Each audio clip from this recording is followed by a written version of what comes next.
Hello and welcome back to the channel. Thank you for joining me in another of my wonderful interviews.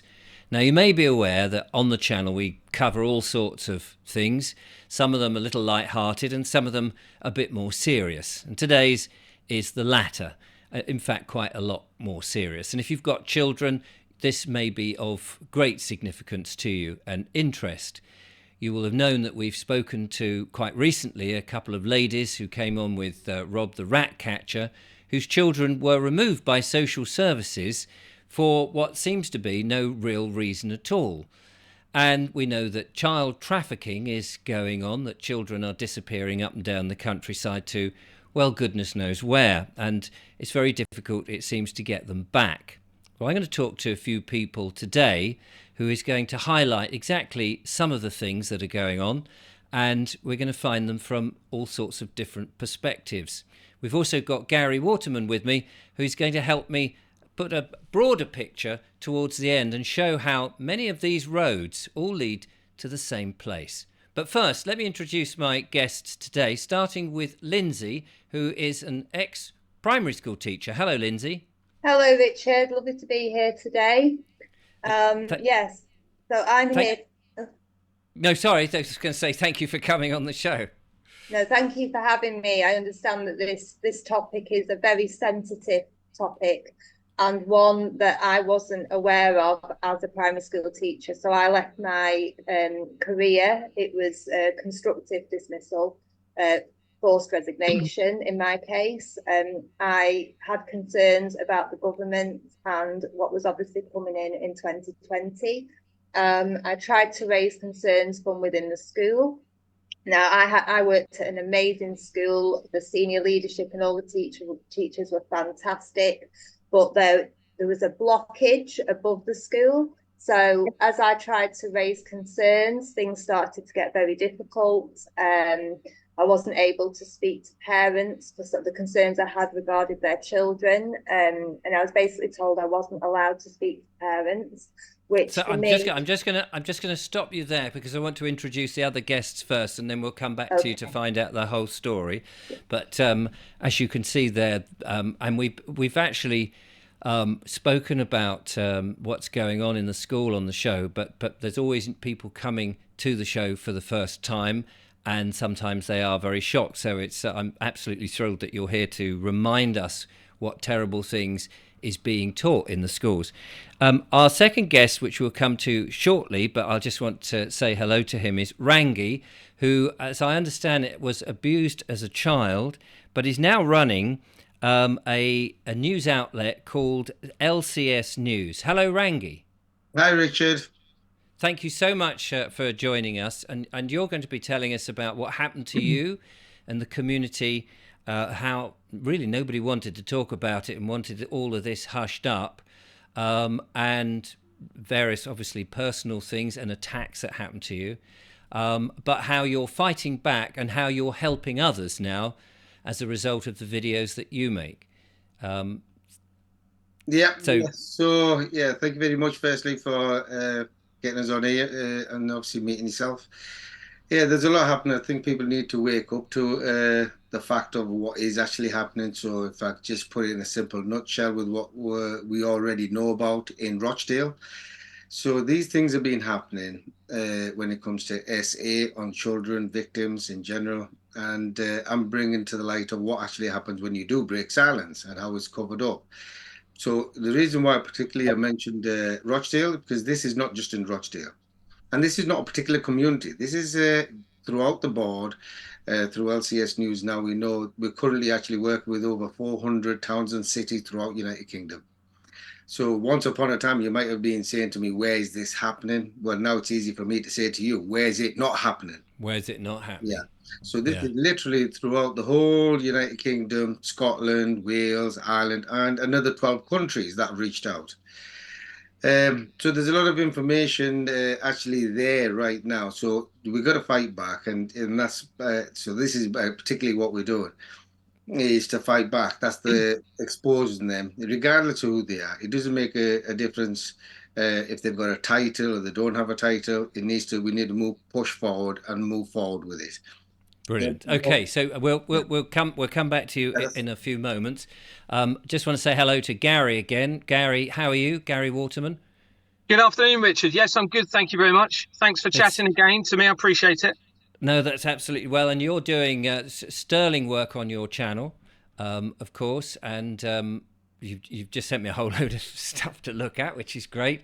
It's finding the time these days, isn't it? Just not only loading it up, but doing all the evidence seeking and research. But I'm thrilled that you're back to help show us how really a lot of things all come down to the same big fraud, which is quite, it's shocking when you think these are the people that we've put in charge to look after us.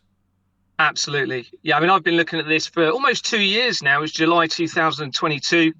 And it's very clear and apparent to me that this is all connected. All of the things, well, pretty much all of the things that you're talking about and many of the things that are on mainstream news all connects to a system of fraud that has enabled a complete lack of liability and accountability for individuals and companies involved in all of these things to carry on and continue to be able to be involved in it. And there's no comeback on them because of this system of fraud that's in place. Brilliant. Well, we'll come back to you shortly. So let's go back to Lyndsey. Lyndsey, you were telling us about your problems being a primary school teacher and the fact that you were trying to escalate what you were unhappy with and how you were unable to do so.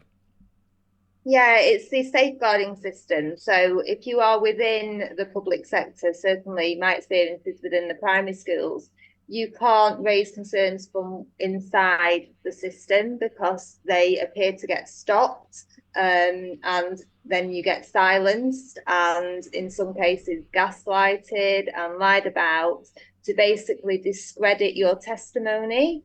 I've got no reason not to tell the truth. You know, it's got to the point where I can't re-enter teaching until this safeguarding system is fixed.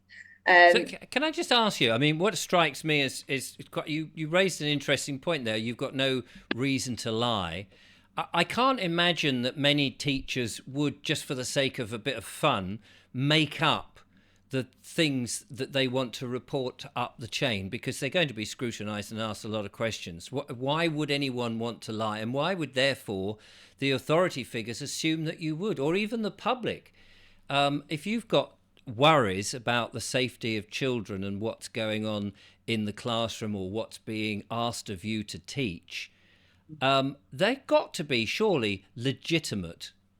Mm-hmm. You would think so. It's almost like we're given a narrative to follow. The government give us the curriculum and teachers are not able to object in any way. We're basically told what to do, and if we don't like it, you go. It's that simple. Teachers up and down the country are now feeling that something is wrong. This is on the teachers as well. The amount of pressure that is on teachers. There's so many having to leave the profession because of the pressures. Not long ago, it was reported that a head teacher had actually taken her life because of the pressures that were put on her and her school. So it's a top-down pressure to do things that are not sitting right with the conscience of the education staff now, but they're almost silenced. If they want to keep their jobs, which in turn supplies their family with what they need, they have to just go along with it. Yes. We're in a culture now where we're not free to raise concerns if it goes against the narrative. We're called names, we're, like I say, gaslighted. But it's time now for full transparency. We haven't had full transparency throughout the last 4 years, where we've not been allowed. They make it very difficult for people to give that transparency. So what were your concerns then when you were in the classroom? What were these safeguarding concerns that you were trying to escalate up the chain to get anybody to take notice of? Mainly what was coming in lockdowns, different mandates that were coming in for our setting, and I'm talking about the secondary schools as well. Everything was very rushed. We weren't allowed to sort of meet and say, how does this sit with us? It was just all rushed through. All changes were rushed through into the classrooms. Obviously, we were in a pandemic. Nobody really knew what was going on. But looking at the data at the time, the risk on children was very minimal. But there was a lot of fear being put into the minds of our children, and I saw it as psychological abuse. I'll just use one example of Don't Kill Granny campaign. To put that in front of a child, Yes. that they could go and see their grandparent that they probably love and see every all the time, to think, oh, if I go to my grandparents, I could kill them. That's just one example of something that was. Well, you can also imagine if you've got a frail grandparent who just dies naturally, but it's been put into your head because you've been there to see them that you now are a killer. I mean, imagine what that would do to a child. It's in my view, in my opinion, it was an act of terrorism on the children. And that's what I objected to mainly. There are issues in the curriculum, inappropriate content being taught, even in the primary schools now. Like I said before to you, it's nothing like the curriculum that we had as children. It was more innocent, it was more nature-based, there was less pressure. Whereas now what I'm seeing is it's almost like a rat race within the curriculum. There's that much top-down pressure put on children for results. Like I say, we've just been through a worldwide pandemic where children were kept out of education, and there's been no adjustment to the expectations of end of year exams, which is again causing mental health problems in our children. They're just under so much pressure, like they're in full-time jobs now. And actually raising concerns as a teacher or as a parent is causing, it's not actually possible. In my case, my child was actually kept out of school 7 months illegally, for me raising concerns with the secondary school. Now, the council run the schools, and if I take my child on holiday in term time, I get fined a fortune. But yet they can keep children out, and there's no complaints procedure. Even if you go to the ombudsman like I did, it just gets pushed to one side. So why was your child excluded? Well, he was kept out. They said they didn't have the staff, and that it was all linked with COVID and just not having staff. I was never given a reason. My child doesn't have one-to-one or anything like that. So there was absolutely no reason why he couldn't go into school. But because I was asking questions about what they were actually doing in the schools, I just got pushed out. And even to this day, I am not allowed in my children's secondary school unless I'm accompanied by the head teacher. Good God. So, I mean, what sort of things are they? We hear a lot about this sort of sexualization of children in the lesson. What does that actually mean in practice? What sort of things are, say, I don't know, sort of between 7 and 10-year-olds being taught that we might think is too early for them to know? I think basically just getting them to question who they are.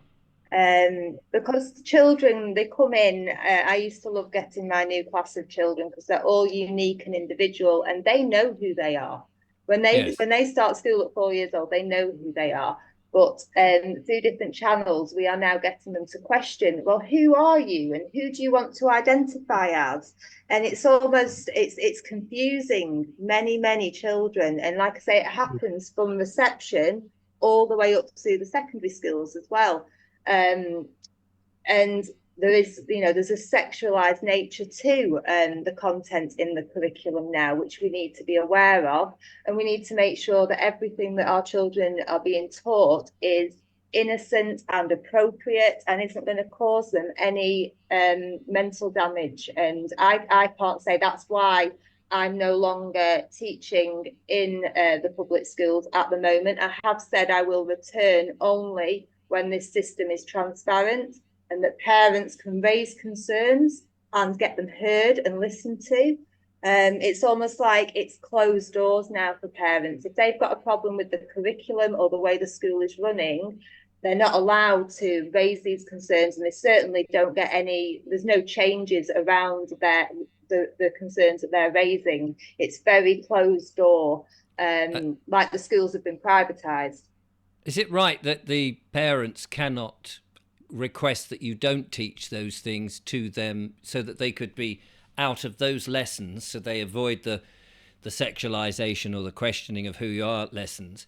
The parents are they, because they've signed a guardianship, a contract, effectively they're saying, well, you don't, whilst the kid is in term time, that's none of your business anymore. Yeah. I mean, that's changing, and it also depends on which school you're in, what the senior leadership's like. But it does seem that the government get the overall say in what is being taught to our children, which is the complete wrong way round. The public sector, these are all public sector. We need to give the power now back to the parents, because at the end of the day, it's their children. But it's almost like the power's shifted. The parental rights have now shifted into the school. Children are able to overrule parents on different things now, as we saw with the pandemic, and it's causing just so much division. But this sort of overarching power shift has not just gone with the schools and the teachers, but it does seem to be going to the social workers as well now, in as much as that a lot of things like mental health is being used as an excuse to remove children from the homes that they have grown up in. Yes, most definitely. So what I have done since being forced to make the decision to have to leave my career in 2020, I've been working in I've been helping in child protection full time. And what I have learned has just confirmed what I suspected. I knew that there was a power that wasn't in the interests of the parents and children. And since meeting different people, especially Rangy, and obviously helping victims who have had their children placed under forced adoption, it's really opened my eyes to the evil that is going on through the public sector, through the public sector organisations that are there to protect the people. It's an abuse of power, it's malfeasance in public office, perjury. So my main aim today is just to raise awareness from a teacher's point of view, and just to ask that all teaching staff, nursery staff, all senior leadership, just please listen to your parents. If they come to you and say, look, what's going on with, social services, it's not fair, please listen to them, because I am seeing that this is not a fair and just process at all. It's not about justice anymore. It's not about facts. It's about assumptions and presumptions. It's somebody else's opinion.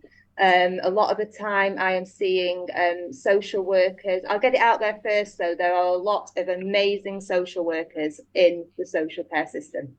It's not all social workers, and I must point that out. Yeah. But I am seeing that there are a number of social workers that are building fraudulent cases against parents, especially single mothers from a poorer background. They are building cases, maybe say with postnatal depression, they're saying that there's mental health problems, and then they're removing the baby under a risk of future harm. Now, everybody has suffered mental health problems through this pandemic. It doesn't matter who you are. Nobody was prepared for it. So if we're now using mental health as a reason for long-term adoption, that is child trafficking.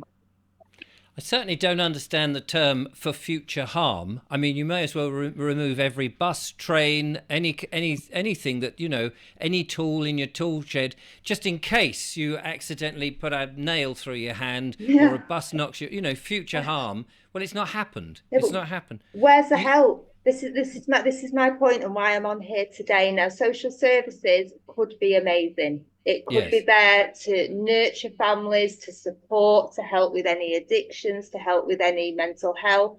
the flow of finance could be put into families to keep them together, but instead the flow of finance is going for the removal of these children. We've seen, as we've been exposing on this channel and many others, that what we think of the world is inverted, and those people who are there to help us turn out to be quite the opposite. I understand you've got a statement that you wanted to read out. Yeah, or I could read it at the end, whichever. Do you want me to read it now or at the end? Just do it now, because as we're talking about all of this, and then we'll go to Rangy and find out from his perspective what's going on. Yeah, no, I wrote this because I just really want to get, hope to get the message across to all teachers and nursery staff. The schools that I have worked in, every single teacher that I've worked with and senior leadership have been amazing people, and if they knew that this was actually going on, they would stand in full support. And that is what we need now, because that's our duty. If there's any harm being caused to parents and children, it is our duty, even if it goes against the government now, to say, no, this has to stop. Because we would want the same if it was happening to us, so we've got to unite. And so I've just put, okay, I'm speaking to all educational staff, teachers, teaching assistants, head teachers, senior leadership, Ofsted, nursery teachers, nurses, managers, welfare staff, mothers and fathers who serve within our primary schools, secondary schools and nursery settings. Our safeguarding systems throughout England and Wales have failed and are currently broken. Our sons and daughters are being harmed by the safeguarding systems which should protect and safeguard families and communities. Safeguarding systems inside the education settings have failed to identify cases of child abuse and trafficking through the social care system. It is our duty before God to bring the facts of child abuse and trafficking to the attention of the education staff today. Boys and girls are being removed from their families at an unprecedented rate since lockdowns began.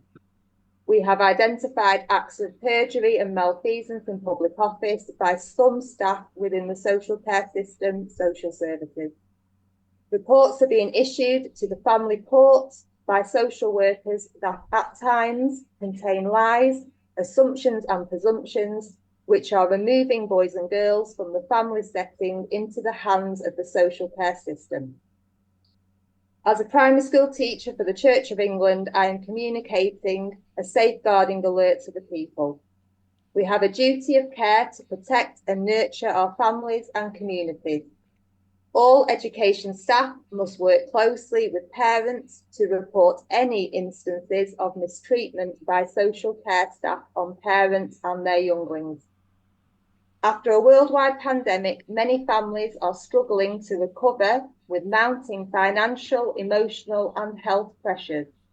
Some dishonest social workers are using these family struggles to build fraudulent cases against mothers and fathers for the removal of their younglings into the social care system for financial gain. Thankfully, our social care system does contain many honest social workers who do their best to support and nurture families. We ask all social workers to report any concerns they have about their policies, systems, and staff members. Mothers and fathers have no way to contest to the lies told against them, which is preventing justice within the family courts. The safeguarding system must now change to allow full transparency between parents and education staff. Teachers, we are here to support each other in seeking truth and justice. Parents must now be able to report any concerns or issues they are having with the social care system to their sons or daughters' school setting. These concerns must be taken seriously, documented and reported to independent safeguarding boards. More information will follow in the upcoming weeks. We implore all good people to unite and help us expose all wrongdoings within our social care system and linked corporations. We must now rebuild a safeguarding system founded on brotherly love, justice, and honesty.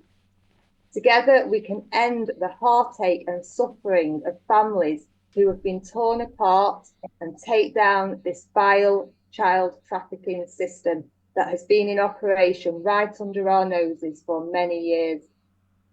It is time to unite together and build a world of peace and safety. We must now bring an end to the removal of children, which allows this evil system to dominate the lives of parents, causing extreme harm and in some cases suicide. In many cases, children are being placed in forced adoption based on lies, and the parents lose all contact with their sons and daughters. If you wish to see any more evidence that supports our claims, please contact us as we operate in full transparency and will answer any concerns you have or questions. Thank you in advance for your cooperation with this incredibly sensitive situation. Together, we can stop and correct any wrongdoings and repair the social care system to help keep our families together through support, guidance, and brotherly love. Thank you very much. That's strong words in there. And who specifically? I mean, you said teachers and what have you, but really anybody who wants to get involved. Anybody. This is a collective effort now. Like I say, it's a small group of individuals who are controlling everything. And as soon as the people wake up to what's going on, we have got the strength, the power and the knowledge to change this so it works for everybody. We don't have to live like this. That's the message. Do you have a web page or a contact that people can, for people who want to sort of get involved? Yeah, it's with Rangy. Oh right, okay. Well, we're going to go to Rangy now. So Rangy, thank you very much, Lyndsey, by the way, for that. Rangy. Hi, Richard. Hello. So we're going to get the details. So this is so people can get involved with your CLS.news. LCS. Pardon? LCS. LCS, I beg your pardon. I'll put the link in the description with the web page. I've actually got the website here. Let's just briefly have a look at that, and then we'll go to your story. Let me just bring that up. Here it is. So this is LCS News, LCS.news, exposing the truth, and lots of information there. I'm not sure that my screen grab is exposing it brilliantly, but as you can see. Now, see that map there? Yes. That map is every single town and city that I've either been to or victims have came forward in the United Kingdom. Wow. Right now, that mapping system is approximately 19 to 20 months behind schedule to be updated yet. Oh, my goodness. I hate to think how many more pins will be put into that. But anyway, let's get back to yourself and your situation, and then you can inform us what you're doing. So you were abused as a child, and that sort of haunted you through the whole of your life, as it does, I'm sure, to many people. Well, it's always difficult. When you're a child, you don't know what to do, and if you don't get the right help and support, you end up suppressing it. Yes. Trying to live a life, and you just don't know who to go to. But what happens when you actually break silence? Well, this is what I'm talking about, and same things happening throughout the UK. When you break silence, you get victimized. You get people just go completely against it. It's just unbelievable. So, I mean, in general, you mean that? I mean, people don't have empathy for you for the situation. I mean, it's not your fault, and yet people do the opposite of what you would naturally assume people would do. Yeah, and especially people that are the closest to you. Yes. Who you love and respect, or your partner. You know what I mean? You just don't expect it. That actually hurts you more. It could drive you. Of course. Actually, I went through that dark time. It was a horrible dark time. However, you've got to just stay strong. What else can you do? I mean, but look, for me, I mean, I've gone through all that, and I was guided and I was supported by my local police department, and they didn't really take any reports. What they deemed fit was for me currently at the time was to go and get some counselling, which I was getting done. So, I mean, now I'm just going to keep it in a nutshell to get all of it out, just to help people understand where social workers and how they operate. Mm. Including the police, school teachers, with Lyndsey mentioned. So, you see, you go through counseling, you obviously learn more and more about it. That was a stability to keep me alive, keep me focused, keep me without breaking down. Yes. And my issue, that was one issue that was already going on for a number of years. But during that time, uh, because I broke silence, and not just myself, I've got three other siblings who broke silence that this was happening to by family members and others in the northeast of England. And it was extremely difficult, you know, I mean, to learn about how it affects the family in general. Uh, but then I'm gonna keep everybody out of the way now, just obviously keep it to myself. So it was extremely hard, but uh, how to move forward is the most important thing for me. And you need to reach out, you need to get some help. I mean, if you don't get no help, it gets worse. But during this difficult time, I had my own community who was sending people, and public members came to see me three separate occasions and asked me to get my siblings to get them to drop charges against the perpetrators, and have what will it take? Now the police know about this. Well, that didn't work. Then I got petrol bombed at my home address. My vehicles got set up in flames. That didn't I work. mean, that's quite extreme, isn't it? That you're being petrol bombed. Well, what do you call it? Petrol bombing, arson attacking. Yeah. I remember when it happened. I managed to get my family in safety, my wife and children.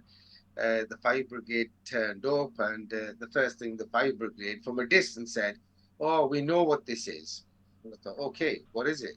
They said, "Oh, it's an ignition fault. We see it all the time." And now I'd already been going through experiences, and I'm thinking, well, that doesn't add up. Coincidentally, I had cameras already on. So I thought, okay, you're telling me this because you're saying you're professional. So I went upstairs, I rewound the footage, and there you see this man not once, but twice light the vehicle up, because the first time the flames doused. So he had to come back through with his vehicle, checked, went back out at the end of the road, parked up, come back and lit it up again. And until then, they wouldn't even pay attention. Right. So in a way, it was an ignition issue because the bloke was useless at doing his petrol bombing. Yes, absolutely. So But you know, nobody wants that happening to them.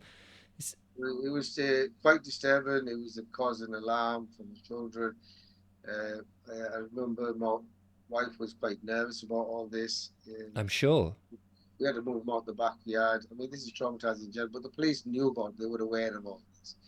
I went to my local councillor about this situation, what was going on. Told him about it, and it was bizarre the kind of messages I was getting. Well, he mentioned to me, he goes, "Well, I can't actually get involved in situations like this because they'll open a can of worms." And I'm thinking, what are you talking about? Yeah. You're my counsellor. If you can't speak up for me, who is? So this was like in a process of timelines, these things were going on until then social workers got in, which was in 2014. So without going into too much details, what the social workers do, and they continue to operate like this. Social workers get involved in your home affair, regardless of the issues. Now, in my particular case, it was a genuine case where my children were reporting abuse that was taking place on them. Forget about me. I'm an adult. I'm grown. Right. So your children are being abused, but why by another family member?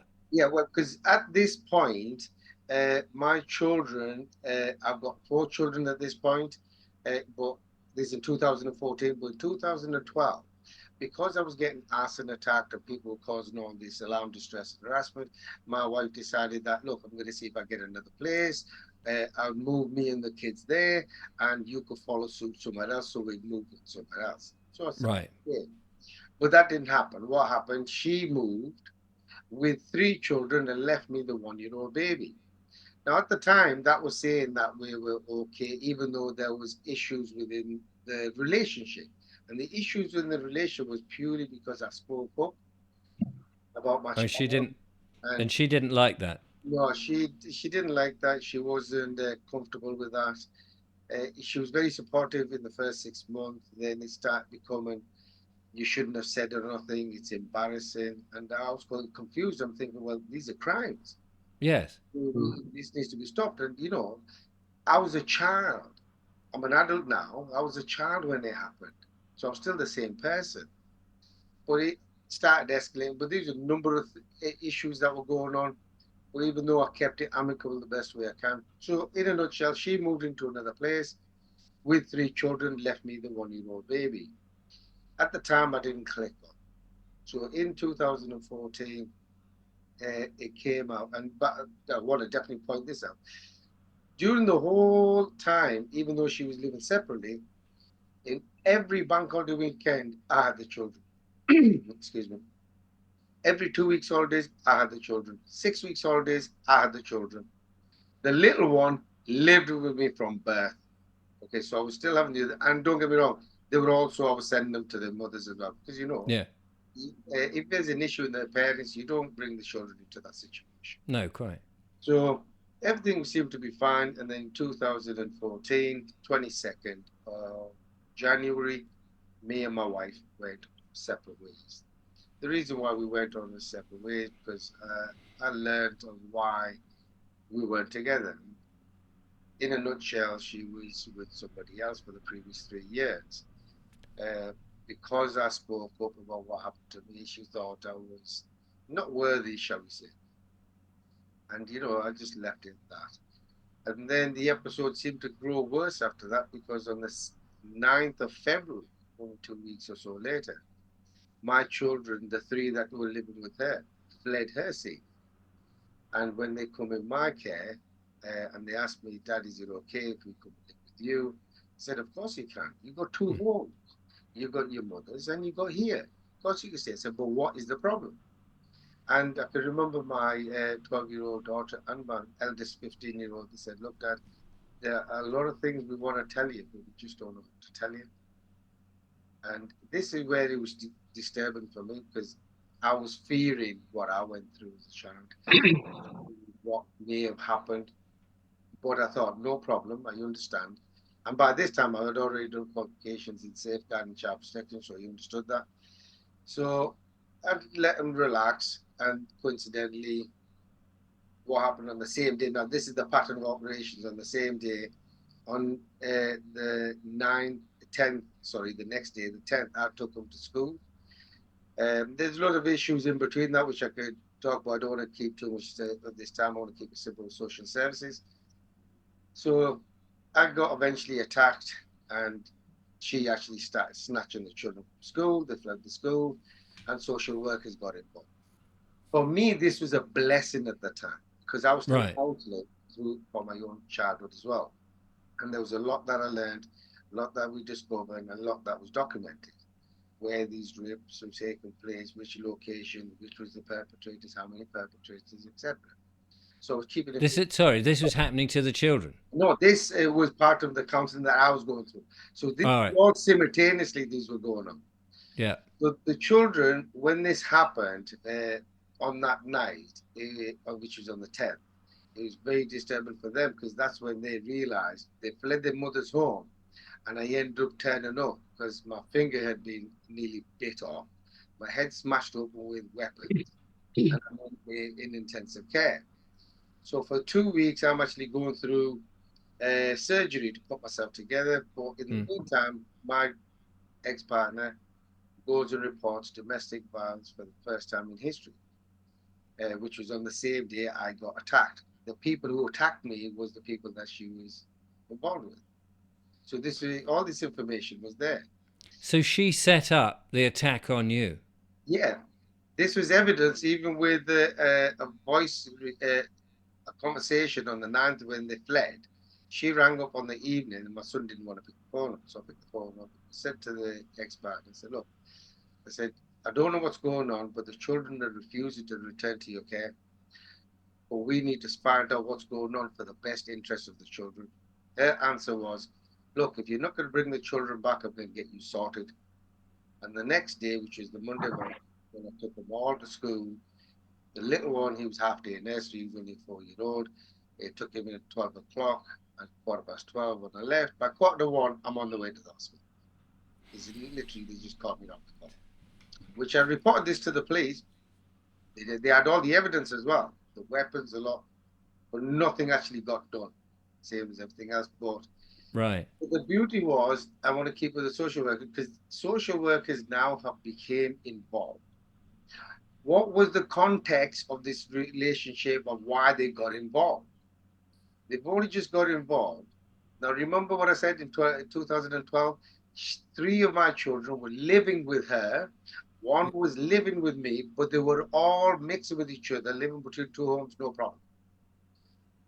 And when they got involved, I've lost the younger one and the second younger one, but the elder two are in my care, who are the ones that were telling me who's abusing who. But before they told me, it all came out once they see my injuries because they couldn't hold it back. No. They wanted to offload it because they've seen how serious it is. So immediately they were telling me who was doing this, what was happening. So for me, when the social workers got involved, I thought, wow, this will be the agency that could actually help my children while Right. I'm in a situation, in a position to go move forward with other things. But when they became involved, which was the first week of 2014 in March, they never came to see me or my children in a nutshell. And they made a document called a Section 7 report. So, in order to sort of just speed this up a bit, you're Well, saying that the social workers effectively, instead of seeing you and your kids as the victim, they've taken the stance it's the other side. yeah, and you know what? I think we will move on because there's a lot of good things I want to be important things I want to be discussing because this information when we're talking about the complaint procedure is actually already on LCS website. It's a video called "Banned on YouTube in UK." You will see why it's banned because in a nutshell, during the complaint procedure, my daughter was disclosing, my children were disclosing who was abusing them in Yeah. form of letters, in verbal. They rang 999, Childline, NSPCC, and my children were told, you've got to go through a complaint procedure. So we got used to this idea that these corporate businesses, abuse is taking place on my children daily, that became weekly, monthly, and continuously to yearly, that we've got to go through a complaint procedure. And how severe are we talking? What kind of abuse are we talking about? Physical, emotional, psychological, mental abuse, but more importantly, when we go into this abuse now, uh, in a nutshell, my children were so fed up and so distressed with what was going on. Somewhere across the line, one of my children got the phone, and every time they were nervous and scared, they put the phone on record just to show somebody, to the social workers, what they're going through at home, Yes. who's abusing them. So in this complaint procedure, I'll give you an example now. Personally gone through 13 social workers, 14 managers, and 5 directors, simply because every time a social worker came in, they would manufacture documents, but I'd have to go and chase my tail between my legs to go get the evidence to rebuttal that. So Right. get to another social worker, I'd show them the evidence, and the social worker would literally say, this is illegal. We're going to come back to you, Mr. Latif. We'll go sort this out. In 30 days, this will be done. 30 days, that social worker is sacked, removed, sent on the sick. And this process continued through the managers, team managers, directors, chief executives. Right. So as soon as the people are really actually doing something helpful, they're taken off the case. Yeah, absolutely. So Yeah. in these recordings, which is acknowledged now all the way to the ombudsman, because I had to answer this question to the ombudsman. He had a recording, which he only had 2 of the recordings. I've got 25 of them or plus. He mentioned to me, he goes, I'm very disturbed, Mr. Latif. He goes, there's crimes taking place on this recording Yeah. in your ex's home. Yeah. While the social worker is sat in the very same room, talking, discussing of the crime that's taken place in front of her, that she then, on the same day, reports it is taking place in my home, 25 miles away. So what happened? I mean, clearly that was cut and dried. This is why the complaint procedure, we're talking about the broken system. Yes. It's a fraudulent system. Okay, so all the way it comes to the ombudsman, they accept, including stage T, that they liars, criminal storytellers, which is the way they word it. Okay, and then it eventually becomes what's known as the blaming game. So then they started to say, "Oh, it's not me; it was the judge." Well, I've never spoken to no judge about that. Right. Because I was going through a complaint procedure. My first complaint went in the first 2 weeks of the involvement in 2014. And it took 4 years to get to the ombudsman. And I mean, it's ridiculous because in that time, obviously, more abuse is going on. So I just want to move this on just a bit now because of time, unfortunately.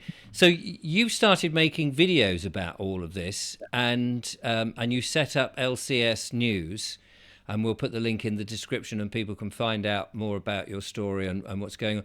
But I think you said to me before we were recording that about 99 people came forward after your first video, and then subsequently more people came as you're starting to highlight this. Clearly, this is a problem. I mean, you're not a unique case.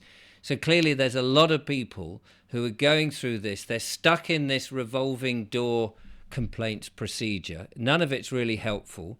And as we heard from Lyndsey just now, that kids are being removed on spurious claims from their families. What are we going to do about this? Well, we're going to have to fight back no matter what it takes. For me, my situation is at the moment, when you mentioned about 99 people, it's not 99 people, it's 99% victims. I beg your pardon, 99% victims. I mean, between 2020, when I made my first video, to now, I've actually personally spoken to with over 10,000 victims. Wow. On an average, about 20% of them now also have SA involved within their cases. That is being SA meaning? Sexual abuse. Sexual assault. Sexual assault, so sexual abuse. Abuse. So this is a major problem. But for me, I'm in a situation where I'm looking at people trying to support them with cases that are already in, that they've already got their children. Also cases that they're just about to get into them and try to steal their children, and also how to stop this carry. Right. Okay. And I dare say many people will be watching this in that process, or fearful, or that the abuse is going on and not knowing quite how to turn.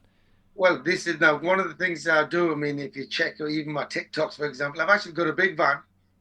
I've traveled throughout the United Kingdom. I make it very plain and very bold about a lot of it, even like child sexual abuse being covered up by the authorities. But it's not just in one town, it's every town. Can we prove this? Hell yes. So if anybody, right. And I've got it says on there, if anybody wants any further clarity, please get in touch.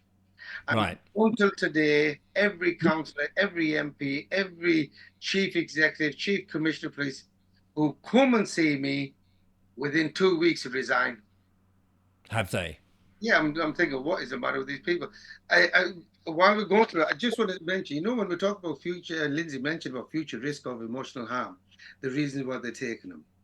I need people to understand the facts here. When children actually go into care, statistics tell you 80% children that come out damaged. So when we're talking about there's a future risk of harm where they have got no evidence, they take them into the system and they're damaging our children. These are right. Okay. When we're talking about the schools and the police and the MPs, they all revolve around a fraudulent complaint. It's a way of pushing it on. Oh no, you got to follow a complaint procedure. Yeah. This is the only system that I've actually seen with my eyes. A child could go through abuse, but you got to go through a complaint procedure. But a parent, a public member, doesn't have to do anything. They could manufacture documents about you, manufacture concerns, manufacture crimes, and they'll just come and steal your children. Now, with what I'm talking about now, Anybody wants evidence, information, I'm more than happy to share you. And this is why that video banned on YouTube is important, because I've actually released some on there. So the social workers network is very, very simple as well. It's like a paedophile. So I'm going to explain it. And this is just for the members of the public and yourself. See, like Middlesbrough Social Services. I know they lie as criminal storytellers. So let's say there's one, her name is Kathleen Shaw. I can say this because I've got the evidence and they don't know what to do. So she has been manufacturing crimes against and obviously stealing the children. When she does this and you put a complaint in, and before they get caught, what they do is they network. This is how they network. They take her and they move her into Stockton-on-Tees Social Services. So she'll continue to do this until she gets caught. Then they move her on to Hartlepool. This is a network. Then eventually, this is part of the bonuses, what they get. And as they get up to managers, team managers, and directors, now this network is actually throughout the whole United Kingdom. Just with my case, you're looking at over 25 social services departments that have been employing criminals who are committing perjury on children, manufacturing documents on children. This is right. Just for my clarity, the lady that you've just mentioned, I would just say that's, I mean, you say you've got the evidence. I can only say alleged evidence. Yes, and alleged. so We'll say alleged. Just for clarity, I'm not saying, and we're not publishing this saying that that is the case, but you have evidence which you can submit should people be interested. So it's an alleged offence.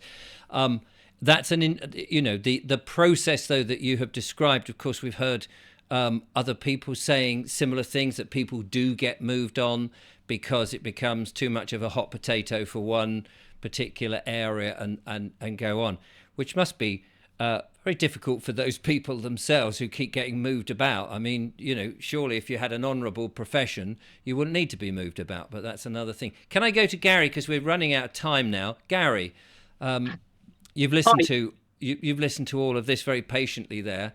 Yes. The whole system, as you can see, I mean, from the telling children too early about sexualization when they don't really need it, up until the fraudulent system, as we've heard from Rangy, of the way that the complaint committee is working and people being moved about. I mean, this is all part of a bigger picture, isn't it? Absolutely. Yeah, absolutely. As you know from previous discussions, I was in the police for 18 years. And it's very, very apparent and clear to me that our whole system is set up around a fraudulent criminal system, but very closely associated with it is child trafficking all the way through. And what this has done is enabled a control over the governance of nation, not just our nation, this is a worldwide problem, enabled a form of control through bribery, coercion, threats, through evidence they may have of sexual immorality, or worse, against certain individuals. And this has enabled an umbrella of control right throughout our whole system. And it starts with the corporations. And that's why this system of fraud that's now identified is very, very important, because what they've done is, and don't forget, this is our government that have committed the crime. Okay, they have been involved in the forgery of the creation of companies. So they've forged the company register against the incorporation documents, which means they're illegal entity companies, okay? They should never have been able to trade because of that forgery. They've then continued to trade, and they can't be held liable or accountable for anything. And you've got social workers linked to these companies, you've got barristers, judges, solicitors, MPs, special advisors. It's like I said, it's all over the world, it's not just in the UK. And there is no legal repercussions, because you can't take legal action against a company or individuals in a company that isn't even a legal entity. It's just not legally possible. Right. And the crime is with our government, because some people have asked me to explain why it's a crime.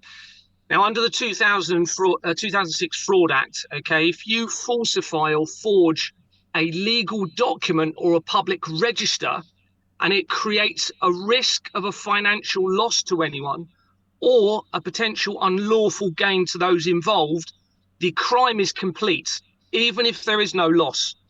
Okay. Right.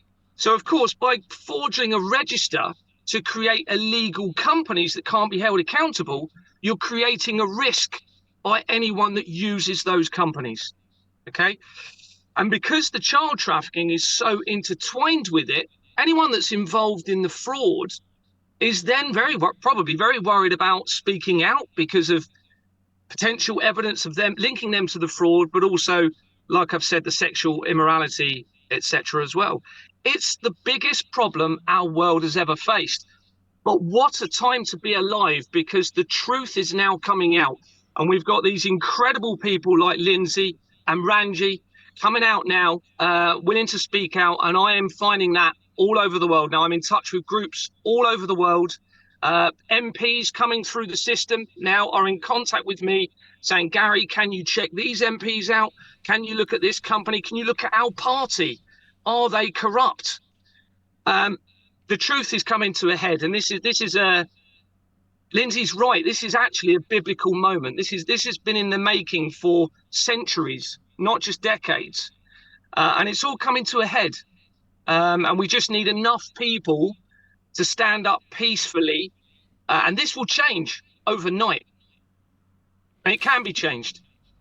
I mean, when you talk like that and you say it's there, and on your videos you demonstrate how easy it is to see the fraud, because it's there in daylight. You can go on Companies House, you can see that these companies have changed just one letter, and suddenly it sounds like the same company. You'd think it was the same company, but of course it's not. It's a different entity, and they're trading. So it's there. The surprise to me, I suppose, watching this and hearing these stories is that we haven't managed to get there sooner, to say, look, it's all out there. Surely the public must rise up and say enough is enough. You lot are doomed. Get out. You can't stay in office anymore. You are all fraudulent. You're nefarious actors, and moved on. How do we get to that very pinnacle then, that we can kick them out and say, you are not operating as we want the people to run our country the way we want it? Sure. But the trouble is the whole voting system is corrupt. Nadine Dorries has confirmed this. She worked in Parliament. She said they've already decided who's going to be the Prime Minister, how long they're going to be the Prime Minister, etc. It's not real. It's not real. I've got evidence suggesting that the companies that actually count the votes, who produces the machines that counts the votes, have been infiltrated by this system of fraud. So those companies have been entrapped by this system of fraud as well. All mainstream media, every single one I've looked at, has all been infiltrated. They've all got false entity companies. They link through to the child trafficking through the company registrations. So I think, going back to your question, it's a case of firstly getting the evidence to enough people to see it and believe it. And I think we're getting to that point. Then it comes down to, well, how do we remove these people from their power? If the voting system is corrupt and won't do it, then the only way I can see is public, national, peaceful, strategical, and coordinated arrest teams, which is what I'm in the process of setting up. And sorry, my voice is going. So I'm being inundated every day with people itching to get involved, to form these groups, and to start doing that very thing. Well, good luck with that. That's clearly very difficult and tricky work, I would imagine, but very necessary. We'll just quickly go back and thank our contributors today, because we're coming to the end. Lyndsey, thank you so much for showing that. What would you like to see happening in the next few months to sort of bring this full circle back to I know you mentioned bringing our education system back to the 80s. I was around just at the end of my education system. I'm not too sure it was as great as you make out, but they certainly weren't teaching us sexuality stuff. Are you there, Lyndsey? Yeah, well, I just really like just to reach out to the people now, because if we all join together peacefully and do what's right by the children, we can fix this system so quickly and so easily. I mean, like Gary was saying, the evidence is overwhelming that's coming through now. And what we need is like we would any other crime. It just needs to be put on a level plane now so that both sides can be looked at. And like I say, it's so obvious that we can't have people in government that are harming others. No. That's it. Well, I mean, you know, Have people it's in a power. you know, Yeah, it's a blatantly obvious thing that you clearly can't have criminals operating in government. You're absolutely right. Rangy's just popped up. Rangy, how would you like to conclude today's conversation? What would you like to see happen? Well, what I do believe is these people have actually been dividing and conquering us for long enough. It's about time now we all come together. We start uniting under one flag, regardless of your color, creed, or religion, to take our nation back. To do the public awareness, let people know. I mean, I just been on a tour for 30 days. And in that 30 days, I've raised at least 500,000 people have woken up for. Wow, well done. Doing this, I mean, I'd love to do this every day of the week, but struggling with the victims coming forward. But people, if they start coming together, we need to start getting help and support. So if anybody's qualified in anything with help and support, whether it's safeguarding, child protection, and you want hands-on, you need to get involved. It's exactly what Gary said about the arrests. So I am working with another team with Robbie the Rat Catcher as well. So I'm going to be pushing that as well, because this is now, every single person now is coming together, and this is already happening. So don't think that we've got to do it. It's already moving, and Great. It's moving fast. It is happening. And if you want to be in this biblical time, which it is a biblical time, but this is not religion dialogue, but we are going through this time, and it's about time we all come together under one flag and try to save every child, because every child matters. Absolutely. No, couldn't have put it better myself. Thank you so much, Rangy. And Gary, I know that you'll be back on the channel fairly soon because there's more to tell. And I know you've also been looking into the direct energy weapons that have been put out there. Yes. I mean, we can discuss that tomorrow in more detail. But before we go, I just want to really support what Rangy said there. We do need to unite. The real enemy in all of this are our governments and those that control them. It is not what they've led us to believe with this division between cultures and ethnicity. We all need to come together, no matter what our religion, ethnicity, background, age, sex, and color. We have to unite on this. They don't want that. They don't want us to unite on this. That will be the key. If we unite peacefully together, then we can change the world almost overnight, I believe. Absolutely.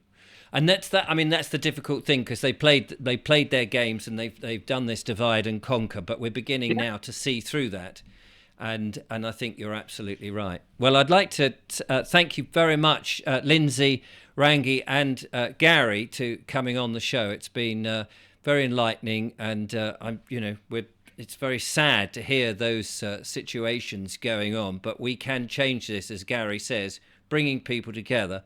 I will give. I'll leave in the description the contact details for all of our guests today. But thank you so much, all of you, for coming on. It's been an absolute pleasure to talk to you and to get this out to my audience, who hopefully will be in touch and we'll be uniting. So I'll be back with more monologues, of course, and more interesting guests. But from the meantime, from Lyndsey, from Rangy, and from Gary, thanks for watching. Until next time, take care. Goodbye.